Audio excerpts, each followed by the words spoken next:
Hey everybody, this is Justin from Mayday, the Handmaid Sale podcast. I'm being joined today by Sarah Goldman. Sarah, how are you doing today? I'm doing great, Justin. Thanks for having me. So Sarah, tell us a little bit about what you guys are going to be doing and when, and then we'll get into some other stuff here. Yeah, so I'm working with a group called Handmaids for HB40, and we are holding a day-long silent protest in Chicago on this coming Wednesday, August 9th, from 7 a.m. to approximately 3 p.m.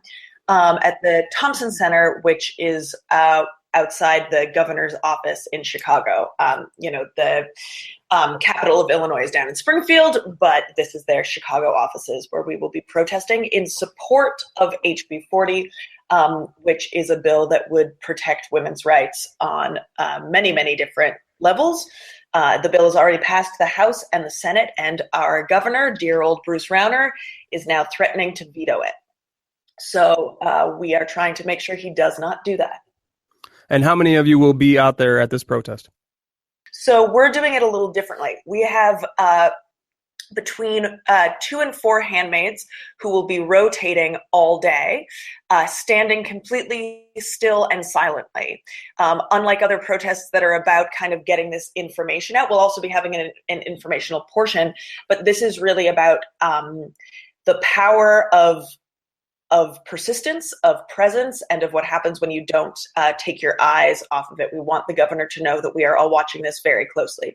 So we will have a few handmaids there, but we are inviting the public to come down and stand in silent solidarity with us. But this is also a protest that reminds us that no matter how many your numbers, each voice in each life is important. And needs to not be taken for granted within our system. We've partnered with Planned Parenthood Illinois Action and a petition that they have going that we're sending to the governor and asking people also to call him and ask him to sign the bill, not to veto it. But this is absolutely open to everyone to come down. If you have 5 minutes, if you have an hour, however long you have, whenever you can make it, we would love you to come and stand with us and stand up for women in Illinois, but also just women across our country and our world, because what we're seeing with this bill and the opposition to it is unfortunately indicative of things happening nationwide right now. So going off of that, you mentioned that this has passed the House and the Senate, and Bruce Rauner, who you mentioned to me, and we're in Missouri, so Illinois is obviously our neighbor, so we know a lot of things other than, not having a budget for a really long time. But he came out as a pro-choice, and now all of a sudden is talking about not signing this. And what is the reasoning behind that, or has he given any?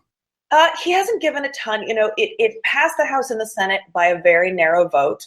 It's a very controversial bill. Unfortunately, it's unfortunate that women's rights are still so controversial and so heated. I do know that the church has been putting a lot of pressure on various people not to sign things. Yes, it's ironic. Bruce Rauner ran as a pro-choice candidate. He would not have been the candidate of my choice, but that was always something I respected him for. He's actually a very well-documented Planned Parenthood donor and supporter. And his reasonings for this, to the best of my knowledge, are kind of amorphous and, pressure that he's been getting from various organizations. Rauner is notorious for being a businessman first. He has not been in politics before being the governor of Illinois, which obviously seems to be a trend within America right now, having inexperienced people there. So I don't know if there are business interests that would be affected by this in any kind of way, or if he just knows that so much of the left is so angry at him for so many things, he thinks the best chance of re-election is not to sign. I don't know. He hasn't been public. He's just been clear that this isn't something that he supports, which is a real problem. Very interesting. So no real concrete reasoning behind that. And do you know the public support for this bill? What the percentages are? There's a ton of public support. So part of why the bill is so controversial is that it does many different things for women's rights. And I know that some of those things are things that Rauner is against.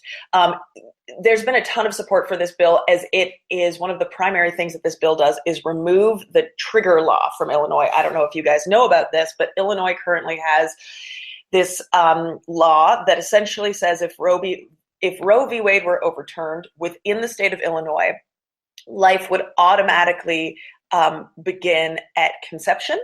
So what that does is it then would make abortion an act of murder, and automatically anyone performing abortions or looking to get an abortion, that would be criminalized, and they could, be punished for that.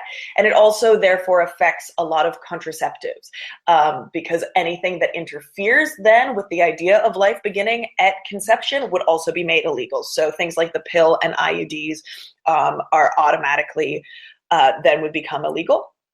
And so, for those reasons, there are other elements to the bill as well, but those things are so huge and would be so detrimental for people across the state in terms of moving back the clock decades in terms of what we've fought for, that there's been huge outcry in support of this bill.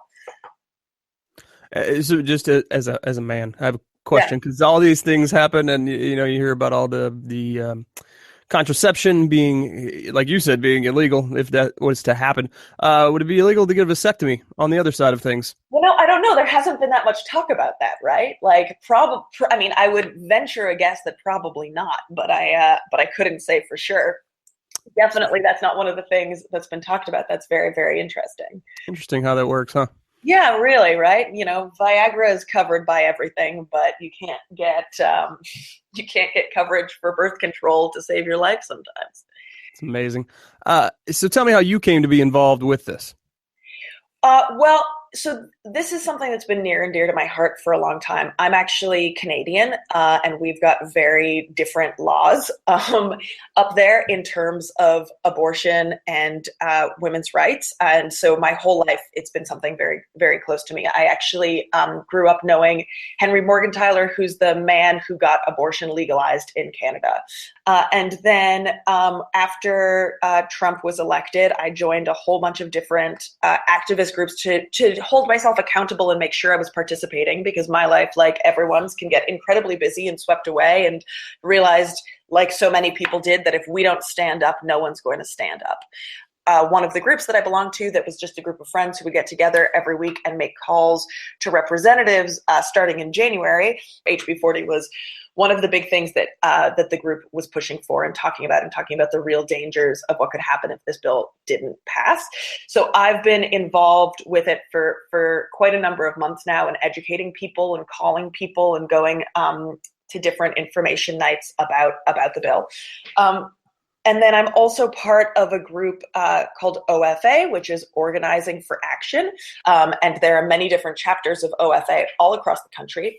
They also host this amazing program called the OFA Fellows, where they take people whose career is not in advocacy or politics, and teach them about how they can be a better community organizer. And so I am one of the OFA Fellows within Chicago for the summer, and have been in a very intensive training program over the past few months in terms of how to create change within our society. And the other women that I'm working with on this protest, who created this group, Handmaids for HB40, are also part of that. So we started looking at that, and then reaching out to other groups within Illinois who've been fighting this fight in a really big way on the ground. Planned Parenthood Illinois Action has been huge. Indivisible groups have been huge. Men for Choice, Personal PAC, these amazing organizations that have been doing the nitty-gritty of all of this. And what we need to make sure happens with HB40 is that people don't forget, that we keep putting the pressure on Rauner, that we keep talking to each other, that we know that we can still save this bill, and that saving this bill is imperative for women across the state. So we have this one coming up on Wednesday, and then I believe a couple of weeks later, another group is doing another Handmaids protest that we will also be involved in. Excellent. And once again, we are talking to Sarah Alievich Goldman. She is part of a group that will be protesting at the Chicago office of the Illinois governor on Wednesday, August 9th, with a group of handmaids that will be there supporting Bill HB40 in Illinois, hoping that they can put some pressure on to make sure that gets passed. So you mentioned that you were Canadian, so I have a question for you. How long have you been in the States?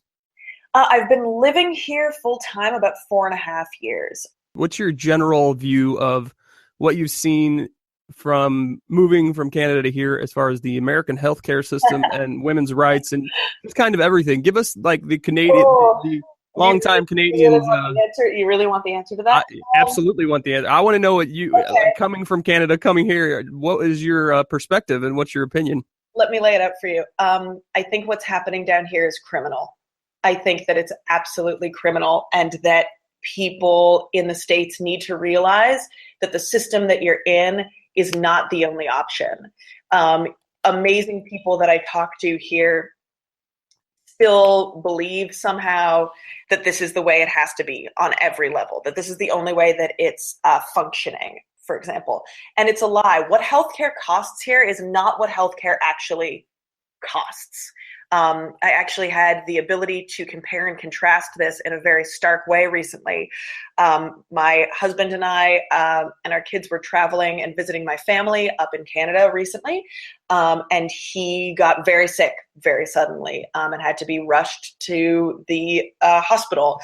We were in a small town. He was nervous about what the healthcare was that he was going to have. He ended up having to have some emergency surgery. He had ambulance fees. He had staying overnight in the hospital. He had surgical consults and a surgery and all of this stuff. And he is uninsured in Canada, entirely uninsured. And the total cost for everything ended up being $6,000. Wow. $6,000 all in. And when he came back to the States and showed everything to his doctors and his specialists and everything, in fact, they said everything, they did everything perfectly. There's not a single thing about this that we would have done differently. There was not a corner that was cut. There was not, a procedure that was missed. There's all of this mythology about what socialized medicine does for people. And that the wait times are too long and that you don't have as good healthcare. Yeah, we've got problems in terms of our healthcare system for sure. There's nothing that can't be improved upon. Absolutely. But the fact that was the total out-of-pocket cost. I mean, I had some health issues down here. We have amazing insurance that we pay into that gives us great coverage, and it ended up being the same amount that we were paying out of pocket. Wow. Ontario yesterday just released a big statement that they are now legalizing the abortion pill, which had not been legal in Canada up until now because it takes longer for drug stuff to go through. We've got a more rigorous testing process. And not only are they legalizing the abortion pill, but it's free. So give me a little perspective, just because I don't know, and maybe a lot of our people that are listening out here don't know. Yeah. How long, if you can tell, if you don't know this, then that's fine. How long has the Canadian healthcare system been a socialized medicine system? I was just looking at this. They were talking about when different countries joined. But yeah, so I'm pretty sure since the 60s, it was when we first started having it. And then I think our current system's been in place since the 80s. Canada is not as socialized in terms of medicine as places in Europe, to be clear. Most people still do have private insurance, but that private insurance is like the next level up. So any kind of doctors, I was a clumsy child. I ended up breaking my ankle 7 times in about 4 years when I was a kid. Every one of those doctor's visits, hospital visits, casts, physio, all covered by our provincial insurance plans. Other things on top of that sometimes end up being more elective procedures, massage therapy, psychotherapy, definitely elective plastic surgery, things like that. Sometimes pharmaceuticals, all of that stuff ends up being more and potentially covered by your private insurance provider. But there's also, even with a private insurance provider, nothing like network. So once you have insurance, you're not worried about is this person in network, out of network. Which I have found that's been one of the starkest things for me coming down here, is understanding that even once you have insurance, you still don't get all the coverage that you need. You end up with a bill down here that I'm never sure why it costs what it costs. Right. I was saying to my husband, if I go into a store and I'm looking for a pair of jeans, I have a basic understanding of what a pair of jeans cost. When I go to the doctor and they say they're giving me a test, they don't talk to me about what the price is ahead of time. Afterwards, I get a number, but I have no idea what that's based on, because I don't know what these things actually cost. And it's scary, and it makes me wonder here, are people recommending tests and procedures for the financial end of things as opposed to when they're necessary? And that's not something I ever worried about in Canada. It seems to me that if you could just eliminate healthcare as something that you would have to worry about how much it would cost, Exactly. it would just make your life a whole lot easier. I've always, in my opinion, it's always been education and healthcare seem to be the two most logical places for some form of socialization to take hold. But I think if you leveled the playing field in those two areas for everyone, I think we could solve a lot of problems in this country. Absolutely. And there's a fallacy down here about what it's like in Canada. I mean, Canada is far more socialist than America is. But overall, in terms of how it works, it's a capitalist country, right? Like how our free market works, how we interact with things, it's far more capitalist than is given credit for. So you can have both. There's this idea of if healthcare is taken over by the government, what that means. And it's like, that's just not true. Another thing that's important is that there was pushback in Canada before we implemented socialized healthcare. There was. So there's also this feeling of like, well, it only works because everyone was on board. It only worked because of this. It only worked because of that. No, we all faced problems. Every time there's a major change across a country, there's going to be problems. It's going to take time. There are going to be bumps that need to be smoothed over. There are going to be ways that you fail and ways that you succeed. But I don't think there's a single person in Canada who would ever consider going back to a different system. I have met so many people from so many different countries across the world, countries that are way worse off than the US in so many different ways, countries that they, have spent all of their time trying to get to America to have this better life. And every single one of them is like, oh yeah, but healthcare in my country was better. Healthcare in Estonia was way better. Healthcare in Mexico was way better because there was access to it, and what that does when you're afraid that you're not going to be able to care for yourself or your family or like your kids, that you're going to have to choose between rent and paying medical bills. I mean, that's something that has never been part of my understanding of the world, and I'm grateful for that. And so I take it very seriously, this fight, whether it's in support of HB40 or the ACA or any kind of reform, just educating people that healthcare is a right. Why you can't expect to be born into this world and then that the people, some of whom demanded that you be born, aren't going to help take care of you. We all have to take care of each other. That's the way that humanity's worked since the dawn of time. And there's absolutely no reason that can't be implemented in America. Once again, talking to Sarah Ilyevich Goldman. She is protesting with a group on August 9th, this coming Wednesday, outside of the governor of Illinois' Chicago office. Sarah, can you tell us if, let's say, someone can't make it to this protest to be there with you guys, what is the best way for them to contribute and what is the best way for them to get involved with the HB40 specifically? Well, that's one of the reasons, actually, that we've set this protest up as we have. We would love you to come down and join us in person, but there are a lot of different ways to be active and involved without coming down. So what our big ask is that people follow us online and help amplify our voice. You can find us on Twitter at Handmaids for HB40. And that's for the number. Handmaids for HB40. You can find us on Facebook at Save HB40. And all we ask is that you follow us on those two platforms. And especially on that day, Wednesday, August 9th, share what we share. We're going to be live streaming and live tweeting and taking pictures and showing what's happening. We need Governor Rauner to know that all eyes are on him and that we expect him to do the right thing and the thing that he promised the people of Illinois he was going to do. And if you have other things coming up, especially in terms of women's rights movement, let us know and we would love to help amplify yours.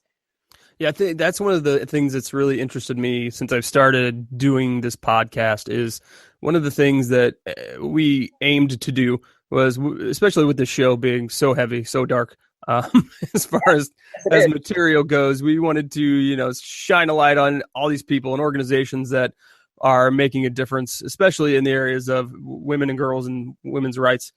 Mm-hmm. And there are so many that it kind of amazed me. I mean, I always know that there are, but part of what I wanted to do was try and give a voice to the ones that maybe don't have the resources behind them, if you will. Absolutely. To get their voice heard as much. So it sounds like that's also part of what you're doing, that you're trying to, get these other organizations that are doing similar things to you and kind of get their voice heard and get people together to unify in these actions. Is that correct? Absolutely. There's so much divisiveness right now in every way, between the left and the right, and also within the left and the right, though I'm more familiar with the left, and it's not helpful.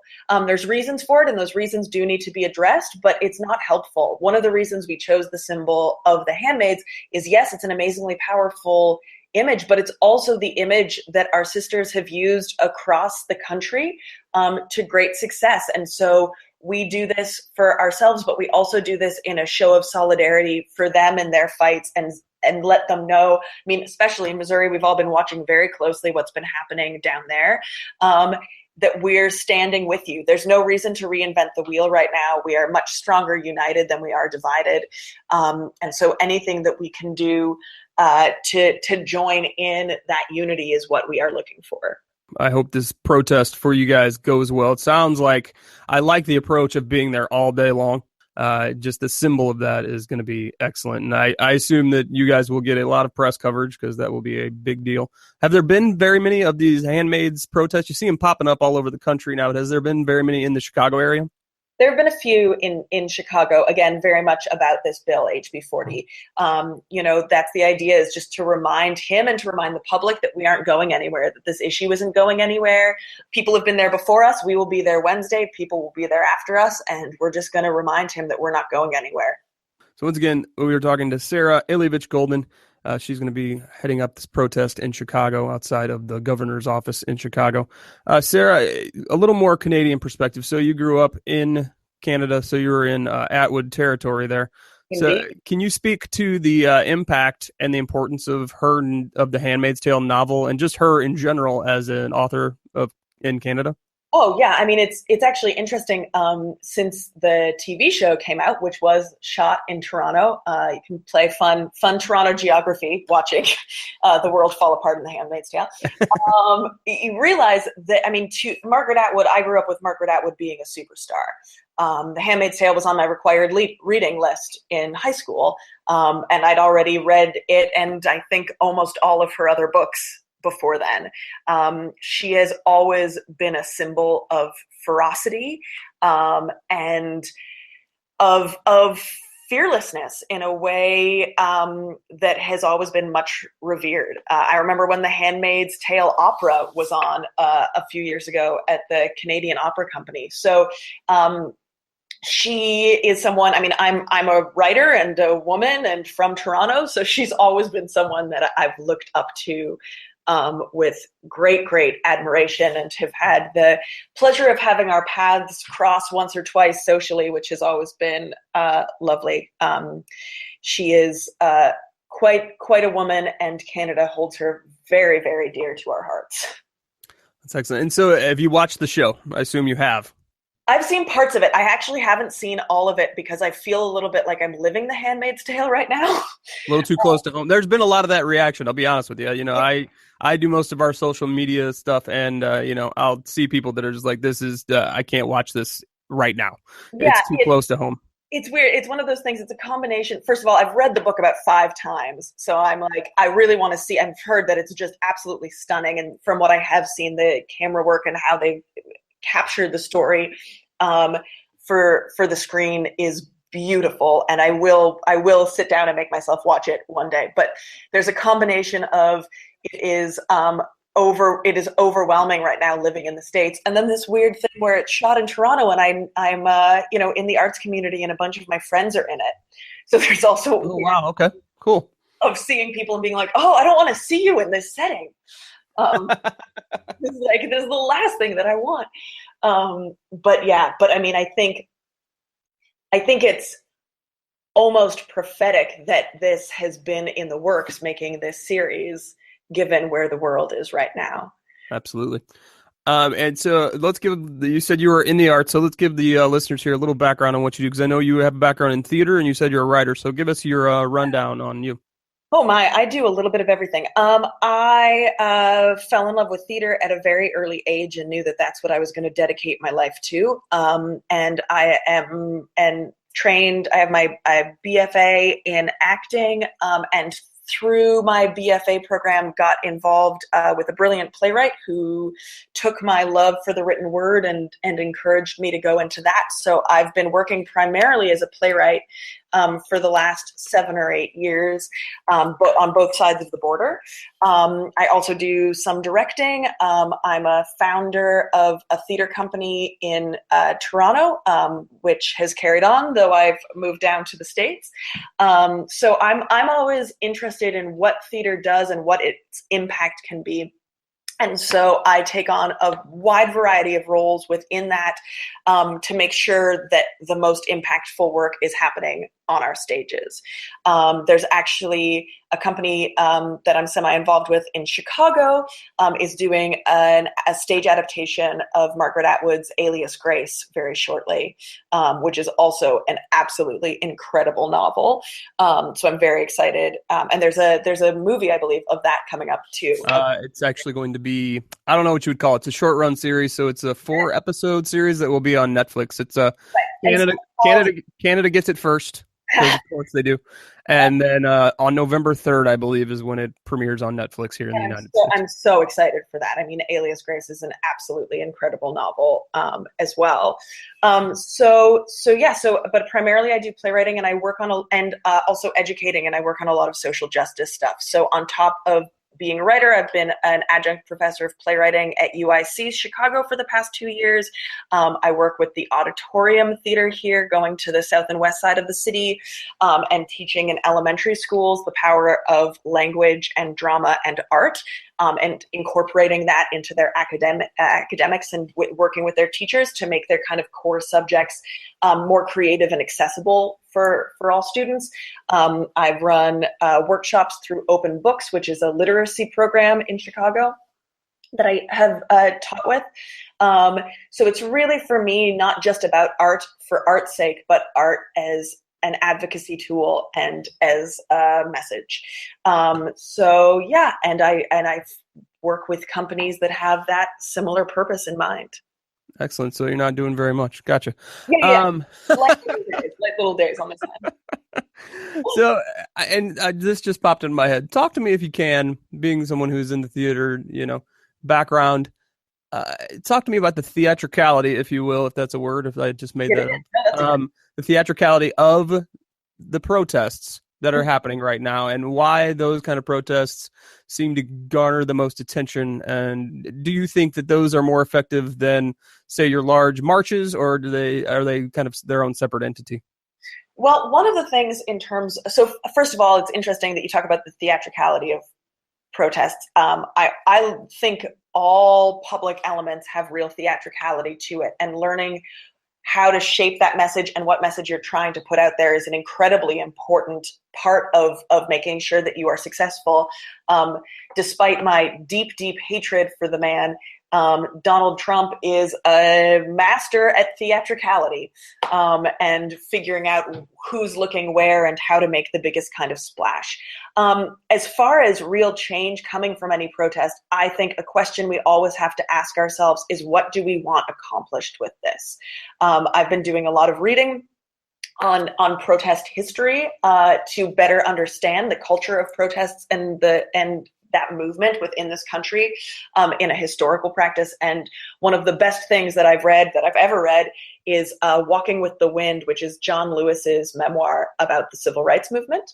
And him talking about the different kinds of protests, and that, we look to the March on Washington because of its size and grandeur, much like history will look to the women's marches, which were an absolutely incredible thing to be a part of.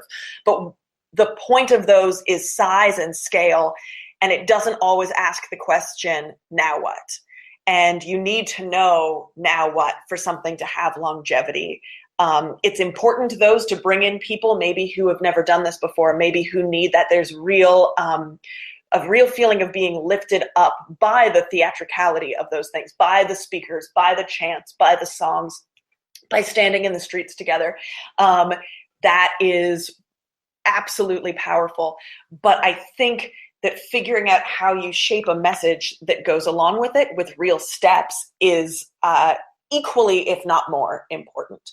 Part of why we have shaped the protest that we're doing on Wednesday as we have is because it's something different. There's so much screaming right now from all sides, and it makes sense. People are angry. People should be angry. There's so much to be angry about, but silence is also a really powerful tool.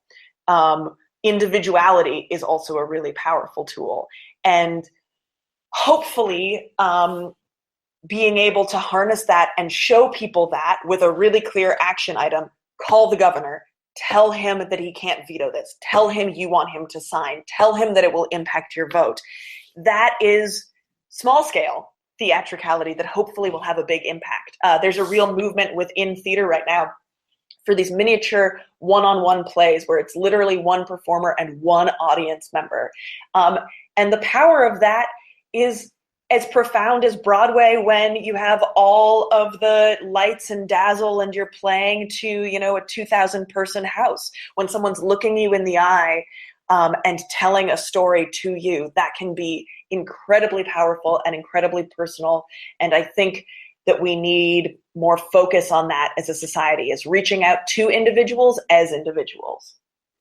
Yeah, I really think it's the importance comes in taking your protest and trying to figure out a way to turn it into actionable change for society. Change only happens when people fight for it. And, you know, the right Trump supporters fought hard for him, and we didn't fight hard enough for Hillary by a long shot. But that being said, trying to be glass half full in my life and trying to be glass half full in terms of how I approach advocacy and organizing, because I don't think telling people they haven't done enough is a good way to include them now. I've gone to a lot of different groups since January to help out. And one of the most powerful things is the vast array of people who have been there, people who have an organizing history that far outweighs my own, who does this professionally, who have been doing this for 40 years, and people who've never done it before. The Women's March was a really interesting time for that exact reason, and all of the people who showed up. I wanted to go down to Washington, and due to work, I wasn't able to, so I went to the march in Chicago. And I'm actually really glad I ended up in the march in Chicago, because I think it ended up being less of a pageant. It was really real and really grounded and really, really run by the people. And what I try, and a lot of my friends who fall into that kind of white, middle class, upper class woman who hadn't seemed very invested before when maybe their issues and their world wasn't being shaken, who now all of a sudden are, I try to keep my anger about those things to myself and reach out to them and say, great, you're involved now. Now my expectation of you is this. Great, you went to the march, you had a powerful experience, that's wonderful. Here are 3 groups that I want you to be on their mailing list for. Little easy things. We can't move the needle for everyone all at once, and that's frustrating and that sucks, because as we're trying to move the needle for people of immense privilege, there are lots of people being trampled on who can't afford to wait. But at the same time, pushing people away is never going to get them on your side. So I am a white woman who by no means has tons of resources or wealth, but I'm in a better situation in terms of where I'm from and what I have than a lot of people. And my job is to use my privilege to bridge that gap, to have really, really hard conversations with privileged white people, and put my anger aside and see where I can reach them. So, I've got friends who've never been involved before who now have started donating and going to meetings and asking how they can be involved. And if I can help on that, then we're really starting to make a difference. Yeah, you kind of had to, I think, take this approach to, well, it's not terrible that you're late to the party. The important thing is that you're here now. Yeah, exactly. I mean, it is terrible that they're late to the party. Don't get me wrong. This party's been going on for hundreds of years and has had so many casualties, and it's absolutely terrible that it takes something like this to wake us up. But if you're waking up and if you're gonna put your money where your mouth is, then I will always embrace you for being here now, because we're gonna need it. We need it from everyone. And ranking ourselves in terms of who is the best advocate doesn't help. I have a lot to learn. I do a lot of work and I have a lot to learn. And luckily I've got good people in my life all the time who remind me of that and who also encourage me and boost me when I feel low. So it's a real balancing act. All right, so we are talking to Sarah Ilyevich-Goldman. Sarah, let's give them one more time all the information for this protest on next Wednesday. Let's have it. Give them the full details. Full details. Okay, so the protest is at the Thompson Center, which is 100 West Randolph Street in Chicago. You can Google the Thompson Center or Bruce Rauner's office in Chicago. It is at the Outdoor Plaza. You will see women dressed as handmaids. You can come over to us. We will be giving out information. We run from 7 a.m. until 3 p.m. It is totally free. You are welcome to join at any time throughout that for as long or as short as you can be there. If you want to help do other things while you're there and hand out flyers and stuff, we'd love to have you. If you just want to stand with our handmaids in silent protest, we would absolutely love that solidarity. If you cannot make it down, or even if you are planning on making it down, please, please, please follow us on social media so that we can get our voice out there. You can find us on Twitter at handmaids4, the number 4, HB40. And you can find us on Facebook at Save HB40. Please like our page. Please follow us on Twitter. Please retweet what we tweet.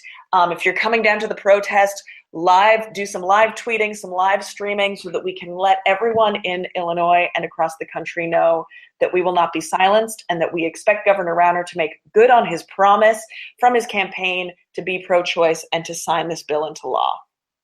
Excellent. So I will get that live stream information from you because you said you will be live streaming it that day. Absolutely. All right. So we're going to try and get that up on our social media feeds so that everybody can see it. And if we can do it from 7 a.m. to 3 p.m. all day long, maybe we'll do that. We'll see how it works out. So Sarah, thank you for joining us. I really appreciate it. It sounds like you are heavily involved with doing some great things up there. And I really hope that this protest comes off the way you want it. And I really hope that the pressure helps get this bill to be signed into law. Well, thank you so much for all the work that you're doing to amplify ours and other voices. And, it's amazingly refreshing and wonderful to see man take on these causes with such fervor. It's really important. Thank you. Well, I appreciate it, and it is not a problem. As I was mentioning earlier, one of our missions with this show is heavy, and the topics are heavy, but they are very real. And so we wanted to make sure that all the groups out there that had a hand in doing positive things for especially the rights of women and girls across the country and across the world really were able to get a voice on our show. So that's why I'm here, and that's what I'm doing. So again, I appreciate you. Once again, this is Sarah Ilyevich-Goldman, and we will have all the information on our social media sites. So thank you again. Thank you. All right.